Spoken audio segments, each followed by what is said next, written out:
Bueno, el día de hoy estamos aquí para analizar la línea del tiempo del tercer capítulo del Jardín de Newton y la química se hizo ciencia del agua.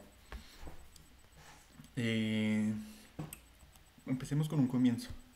En 1789 pues, se publica el Tratado Elemental de Química. Cita este libro: la química, experimentando con los diversos cuerpos de la naturaleza, tiene por objeto descomponerlos de forma que se puedan examinar separadamente las diferentes sustancias que entran en su combinación. Bueno, pasamos a una química primitiva. Eh, Importante destacar en 1562 el libro Paramírico. Leemos en este libro: las enfermedades extrañas requerían que el médico las estudie con métodos extraños, aplicándoles las concordancias que correspondan, preparando y separando las cosas visibles y reduciendo sus cuerpos a la última materia con ayuda del arte espagírico o de la alquimia. Aquí tenemos pues un médico importante que fue Philippus Theophastrus, que residió en las fechas de 1493 a 1541. Bueno, en la década de 1660 a 1670, Newton se vio atraído por los estudios alquímicos. Insatisfecho con las respuestas que sus estudios teológicos y de filosofía natural le proporcionaban, encontró en la alquimia una posible fuente de esperanzas. Pues aquí sale este tipo de filosofía: el aire tenía peso. Fue una semejante conclusión que apareció en 1960 en pues, nuevos experimentos mecánicos físicos referentes al peso del aire y sus efectos, en su traducción en español.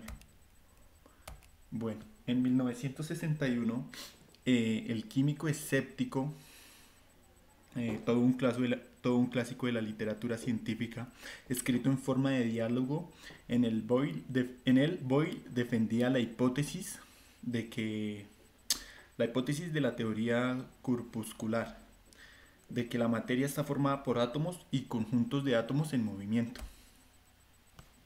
En 1718, la óptica, pues fue otro libro importante.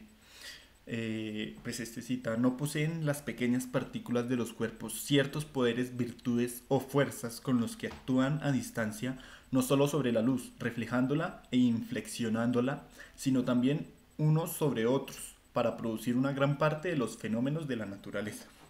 En efecto, es bien sabido que los cuerpos actúan unos sobre otros por las acciones de la gravedad, magnetismo y electricidad. Estos ejemplos muestran el talante y curso de la naturaleza, haciendo que no sea improbable la existencia de otras potencias atractivas además de estas.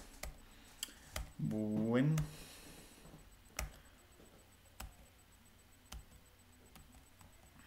bueno, pasamos a la ilustración. Creo que aquí, sí, aquí se nos quedó un tema que fue en 1970. El químico Shepard, la alquimia, señala a Shepard: es un arte cósmico mediante el cual se pueden liberar partes del cosmos, las partes mineral y animal, de su existencia temporal, obteniendo estados de perfección, oro en el caso de los minerales, y para los humanos longevidad, inmortalidad y finalmente redención. Semejantes transformaciones pueden lograrse bien mediante la utilización de una sustancia material como la piedra filosofal o elixir, o bien a través de conocimiento revelado o iluminación psicológica. Ahora sí, pasamos a lo que fue la ilustración.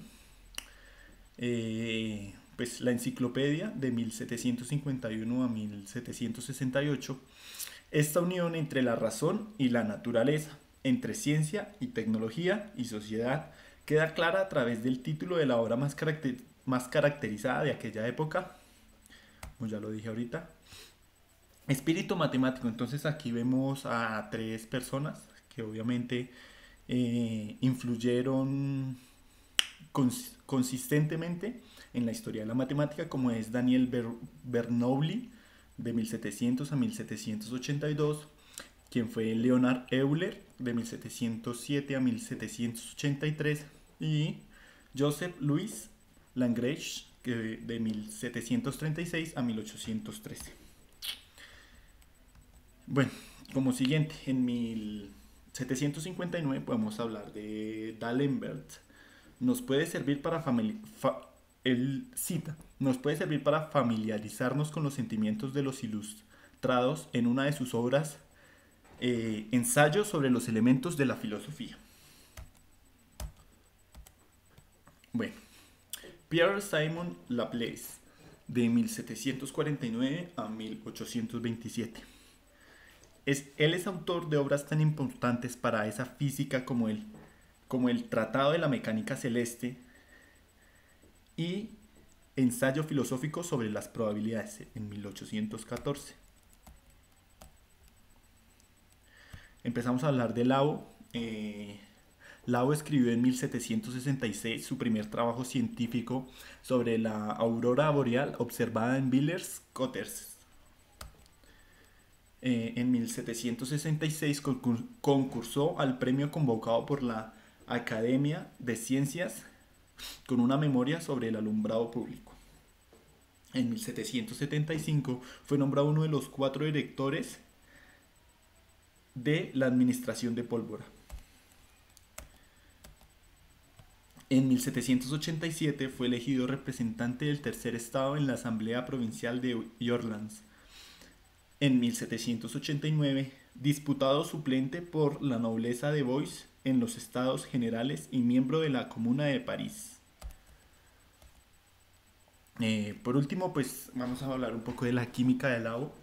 En 1760, Lau se sumió en investigaciones encaminadas a determinar el grado de pureza que el agua, uno de los protagonistas principales de su obra, podía alcanzar mediante destilaciones repetidas. 1789. La de la ley de la conservación de masas, ley que Lau no formularía explícitamente hasta la publicación de su Tratado Elemental de Química. En efecto, en el capítulo 8 de la descomposición de los óxidos vegetales por la fermentación viscosa. 1723. Del griego philos, esto es llama, por consiguiente literalmente el principio de la llama, nombre que le dio su creador, George Strand, médico del rey de Prusia y autor de obras como Fundamentos de Químicas Dogmática y Experimental. A finales de 1772 y 1774. A finales de 1772 ya pudo demostrar que tanto el fósforo como el azufre se combinaban con el aire durante la combustión y que los productos que se producían, los ácidos fosfóricos, el sulfírico, pesaban más que el fósforo y el azufre. En octubre de 1774, el ya citado Joseph comunicó a Lau que había estudiado recientemente un gas particular que era mucho más apto para el aire común, para mantener la combustión. Por esta razón, le había dado el nombre de el aire desflogisticado.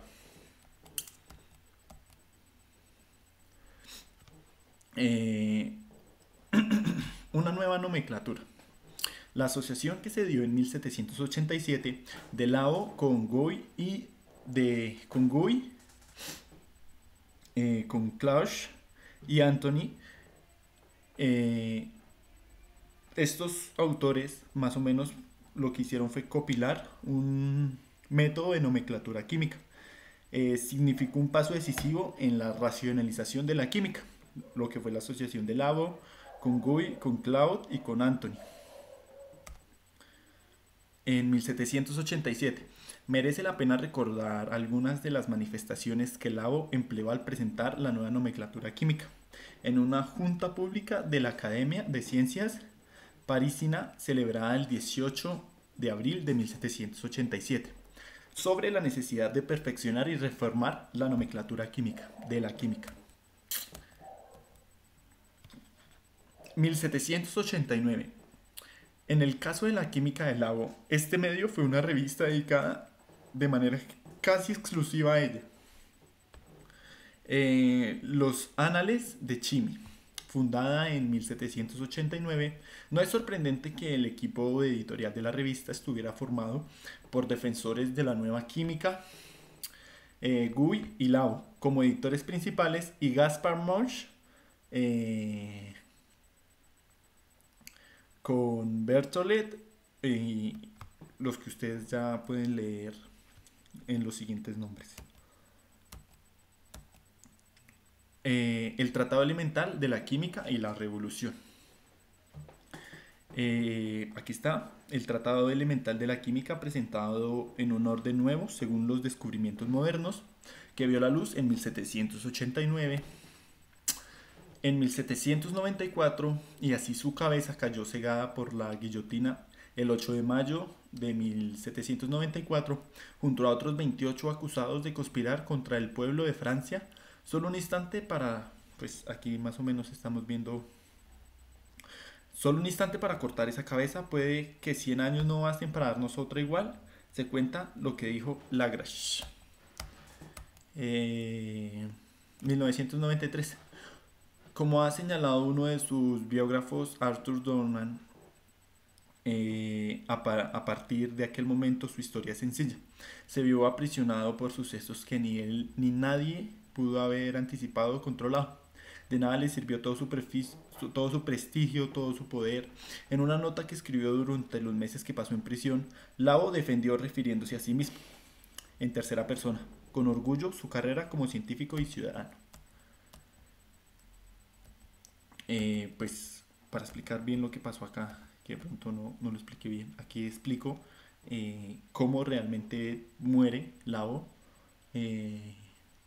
junto a otros 28 acusados,